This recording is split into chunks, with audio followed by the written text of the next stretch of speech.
উজানের পাহাড়ি ঢল ও ভারী বর্ষণে সিরাজগঞ্জে যমুনা নদীর পানি যেমন বাড়ছে, তেমনি সিরাজগঞ্জ সদর ও চৌহালি উপজেলার বিস্তীর্ণ চরাঞ্চলে বৃদ্ধি পাচ্ছে নদী ভাঙনের তীব্রতা। অসংখ্য বসতভিটা ও ফসলি জমির পাশাপাশি নদীগর্ভে বিলীন হয়েছে সদর উপজেলার নদী তীর রক্ষা বাঁধের ৩০ মিটার এলাকা। সর্বস্ব হারানোর আতঙ্কে নদীপাড়ের হাজারো পরিবার।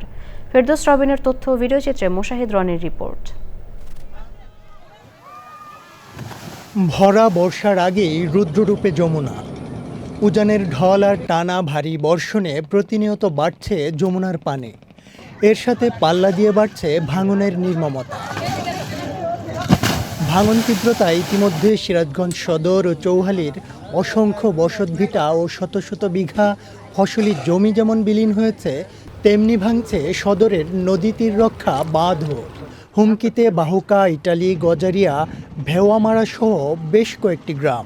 নদীগর্ভ বিলীন হয়ে যায়, তাহলে এখানে অনেকগুলো লোকের কর্মসংস্থান হারিয়ে ফেলবে। খারাপ দিকলে আত্মপা এখানে হেরে গেছে ও নিয়ে চলে কাজ করা লাগবে, কাজ না হলে তো আমরা অসহায় হয়ে যাবো। স্কুল আছে, কলেজ আছে, মাদ্রাসা আছে, সব ক্ষতি হয়ে যাবো। সরকার যদি একটু স্থায়ী বাদ দিয়ে দিত আমাদেরকে, নদীর হাত থেকে আমরা রেহাই পাইতাম। ঝুঁকিপূর্ণ এলাকায় জিও ব্যাগ ফেলে ভাঙন নিয়ন্ত্রণের চেষ্টা প্রশাসনের। যে সকল জায়গাগুলো ভাঙন প্রবণ হবে, আমরা সেই অংশগুলো আমরা জরুরিভাবে আমরা সেগুলো অ্যাটেন্ড করবো এবং কাজ প্রয়োজন হলে আমরা সেখানে বাস্তবায়ন করব।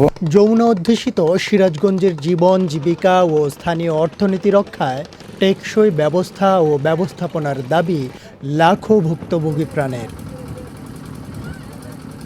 মোশাহিদ রনি, প্রকৃতি ও জীবন ডেস্ক, চ্যানেল আই।